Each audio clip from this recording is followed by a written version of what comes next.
Government की तरफ से कुछ इंपोर्ट्स की आइटम पे रिस्ट्रिक्शन थी, अब वो पाबंदी ख़त्म कर दी गई है, उस रिस्ट्रिक्शन को रिमूव कर दिया गया है। और उसके अंदर जो मेजर आइटम है इलेक्ट्रॉनिक्स है, चॉकलेट्स हैं, कन्फेक्शनरी है, इलेक्ट्रिकल पार्ट्स हैं, सिगरेट्स हैं, पेपर्स हैं और कुछ पार्ट्स जो मशीनी में यूज़ होते हैं। इस तरीके से तकरीबन 900 के करीब 826 के करीब जो आइटम्स हैं वो डिफरेंट तरह की आइटम थी जिसके ऊपर रिस्ट्रिक्शंस थी। अब गवर्नमेंट ने कहा है कि यह अलाउ है, आप इसको इंपोर्ट कर सकते हैं, लेकिन कुछ सर्टन कंडीशंस हैं। कंडीशन क्या है कि आप जब भी इंपोर्ट करेंगे तो एडवांस कैश पे करेंगे, यानी कि जो भी इंपोर्ट है वो पहले आपने 100% उसकी पेमेंट करनी है बाहर, उसके बाद आप चीज़ें इंपोर्ट कर सकते हैं। अब क्वेश्चन ये है कि बल्कि जो चीज़ यहाँ पे डिस्कस करने वाली है कि पिछले 6-7 माह से ये डॉक्यूमेंट, इस तरह के डॉक्यूमेंट 3-4 बार हमें रिसीव हुए हैं और एक तरफ गवर्नमेंट ये कहती है कि आपको अलाउ है, दूसरी तरफ स्टेट बैंक का है वो ये कहता है हमारे पास डॉलर नहीं है, हम पेमेंट बाहर बाहर कैसे भेज दें।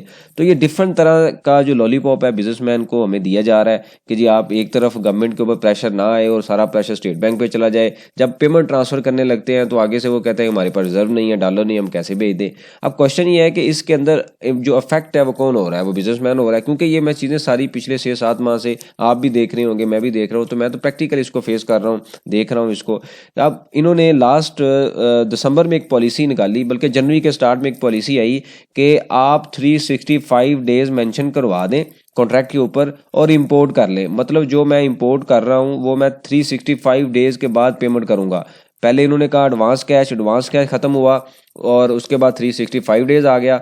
अब 365 डेज पे एक या दो शिपमेंट रिसीव हुई, उसके बाद फिर रिस्ट्रिक्शन आ गई कि अब वो आप नहीं कर सकते। उसकी रीज़न ये है कि 365 डेज के बाद अगर हर कोई इसी तरीके से, जिनकी पेरेंट कंपनी बाहर है, चाइना में या किसी भी कंट्री में है, वो जिनकी इन्वेस्टमेंट पाकिस्तान में, वो तो कुछ टाइम के लिए आपको 365 डेज के लिए शिपमेंट दे देंगी, स्टॉक दे देंगे, लेकिन जब पेमेंट का टाइम आएगा तो उस टाइम रिजर्व कहाँ से आएंगे, ये सबसे बड़ा चैलेंज था। तो स्टेट बैंक ने क्या किया, इसको भी रोक दिया कि भाई ये नहीं हो सकता, क्योंकि इसमें मेन रीज़न ये है कि जब पेमेंट आएगी तो उस टाइम क्या होगा।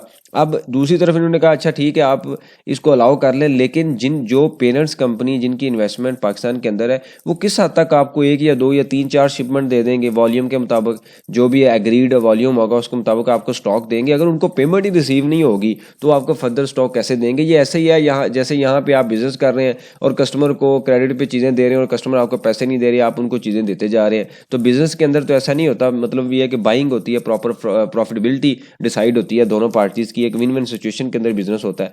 तो ये एक तरफ फेडरल ने डॉक्यूमेंट दिया है, दूसरी तरफ जो स्टेट बैंक है वो पेमेंट अलाउ नहीं कर रहा। तो ये एक डिफरेंट तरह की स्टोरी के अंदर स्टोरी चलाई जा रही है बिजनेस कम्युनिटी के साथ, और जिससे आपको पता है 6-7-8 माह से जो इम्पोर्ट का हाल है हमारे सामने कि सिचुएशन कहाँ तक पहुँच गई है। अब इन्होंने कहा जी ठीक है हम लिफ्ट कर देंगे बैन। अब ये किस वजह से किया है ये समझ आई, हो सकता है इसके ऊपर कोई इम्प्लीमेंटेशन हो, लेकिन जो भी डॉक्यूमेंट इस तरह का आता है उसमें कोई इम्प्लीमेंटेशन नहीं होती। फेडरल डॉक्यूमेंट एक बनाता है कमरे में बैठ के और उसको सर्कुलेट कर देता है, और स्टेट बैंक को डॉक्यूमेंट मिलता है, उसके साथ कोई मशवरा नहीं किया जाता कि हम ऐसे करने लगे। जब एक चीज़ आने लगती है पेमेंट के टाइम पे स्टेट बैंक की तरफ से आता है कि मेरे पास रिजर्व नहीं है, डॉलर बाहर नहीं जा सकते। तो इससे पहले जब नॉर्मल सिचुएशन थी उस टाइम एलसी ओपन करते थे, उसके बाद कॉन्ट्रैक्ट होता था विद इन 180 डेज, या इस तरीके से हम उसको प्रोसेस को फॉलो कर रहे थे। अब इन्होंने कहा नहीं आप 180 डेज नहीं, एलसी भी ओपन नहीं कर सकते, आप 365, इवन अगर आपने करनी भी है तो 365 डेज के बाद आप पेमेंट कर सकते हैं।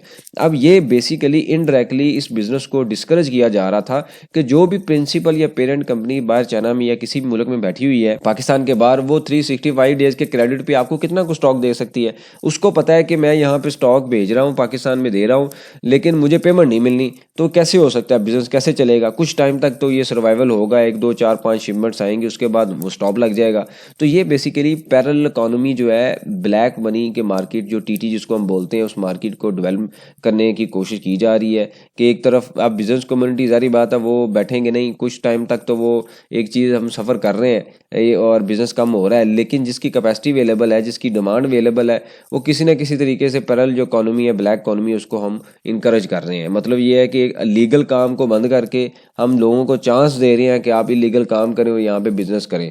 तो ये काम पहले किसी ज़माने में होता था, अभी आके 2023 में आके हमें फिर ये काम देखने को मिल गया है कि इस तरीके से आप बिज़नेस कर सकते हैं। तो ये गवर्नमेंट की एक अच्छी या सही तरीके से इसको वर्किंग नहीं है, सही स्ट्रेटजी नहीं है। एक पॉलिसी होनी चाहिए जो सेंट्रलाइज पॉलिसी हो, गवर्नमेंट आए गवर्नमेंट जाए जो भी हो, लेकिन उस पॉलिसी को चेंज नहीं होना चाहिए, ताकि जो बिजनेसमैन है या जो पाकिस्तान के लोग हैं बिजनेस यहाँ पे कर रहे हैं या फॉरेन इन्वेस्टमेंट आती है, उनको कॉन्फिडेंस मिले कि इनकी पॉलिसी जो है वो स्टेबल है। अब आप देखें कि ये इस तरह के जो डॉक्यूमेंट आते हैं वो डिफरेंट टाइम पे में रिसीव होते हैं, तो एक तरह का मजाक बन गया ये डॉक्यूमेंट, इसकी कोई वैल्यू नहीं है, इवन इसको कोई रीड भी अब नहीं करता, क्योंकि उनको पता है इसके ऊपर कोई इम्प्लीमेंटेशन नहीं है। एनीवेज, इसके ऊपर एक न्यूज़ आई थी, वो मैंने आपको शेयर की। अगर आप इस इंडस्ट्री में फाल कर रहे हैं तो अपने बैंक को प्रेशर दे के देखें, हो सकता है आप किसी तरीके से इम्पोर्ट कर लें।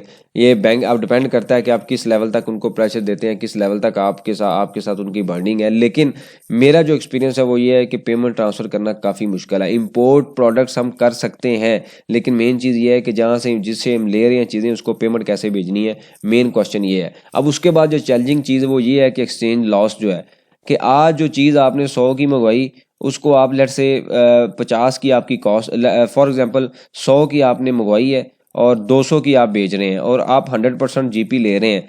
कुछ टाइम के बाद पेमेंट तो आपने भेजनी नहीं है, लेट से आप 1 साल तक पेमेंट नहीं भेजते, तो 1 साल के बाद जो एक्सचेंज लॉस होगा, हो सकता है 50 आपका वो एक्सचेंज लॉस ही हो। तो बिज़नेस की फिजिबिलिटी कहाँ पे स्टैंड करेगी, बिज़नेस वाइबल कैसे हो सकता है? इन्वेस्टर की आज जो इन्वेस्टर के पास पैसे हैं, वो आज जो बाय भेजना चाह रहा है वो जाएंगे नहीं, वो किस तरीके से बिज़नेस को मैनेज करेगा? सबसे बड़ा चैलेंज ये है। तो गवर्नमेंट को ये चाहिए कि इसके ऊपर वर्किंग करें। मेन जो काम करने वाला वो ये वाला है कि पॉलिसी बार बार आती है, पॉलिसी रिसीव पॉलिसी गॉन, इस तरीके से एक सिस्टम चल रहा है जिससे जो बिजनेस कम्युनिटी है उसको समझ नहीं आ रही कि काम कैसे करना है। तो उम्मीद है कि गवर्नमेंट इसके ऊपर कुछ फर्दर इसके ऊपर कोई प्रॉपर रिसर्च करके वर्किंग करके कुछ इसके ऊपर इम्प्लीमेंटेशन प्रोसेस स्टार्ट करेगी, अदरवाइज ये डॉक्यूमेंट का कोई फ़ायदा नहीं है। इससे रिलेटेड कोई लेटेस्ट न्यूज़ आएगी तो मैं आपको लाजमी अपडेट करूँगा। बहरहाल ये है कि आप इसको रीड कर लें, हो सकता है कि कहीं ना कहीं आपको इसका जो आपको बेनिफिट आपको रिसीव हो सके। थैंक यू वेरी मच, जज़ाकल्लाह।